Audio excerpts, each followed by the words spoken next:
Pour ce premier workout de la semaine, on va avoir 3 différentes parties. La première pour l'échauffement, très simple, 8 tours, 20 secondes d'effort, 10 secondes de pause.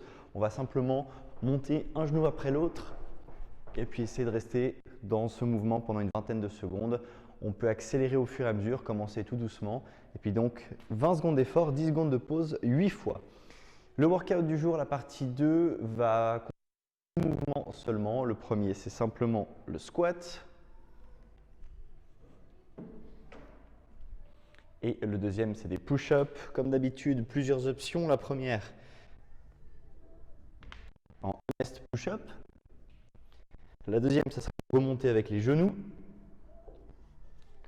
Et de juste travailler la descente sans les genoux. Et la dernière, si ça marche vraiment plus, de rester sur les genoux, mais utiliser cette option uniquement lorsque vous n'arrivez plus à faire autrement.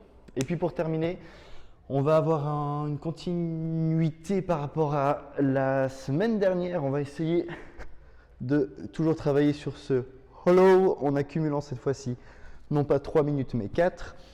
Ici, ce qui est très important, c'est vraiment de mettre le dos contre le sol et de ne pas cambrer. Donc vraiment de faire comme le bas d'une chaise à bascule. Si vous sentez que vous cambrez le dos avec les 2 mains de chaque côté pour garder la poitrine bien haute, une autre adaptation serait d'avoir un genou plié et finalement, si ça ne marche vraiment pas, les 2 genoux pliés, les bras de chaque côté et on essaie de tirer sur les abdos pour bien redresser. L'idée, c'est simplement d'accumuler 4 minutes dans cette position. Chaque fois que vous faites une pause, vous mettez pause sur votre timer et puis vous recommencez au fur et à mesure. On se voit demain, mardi, pour un autre workout.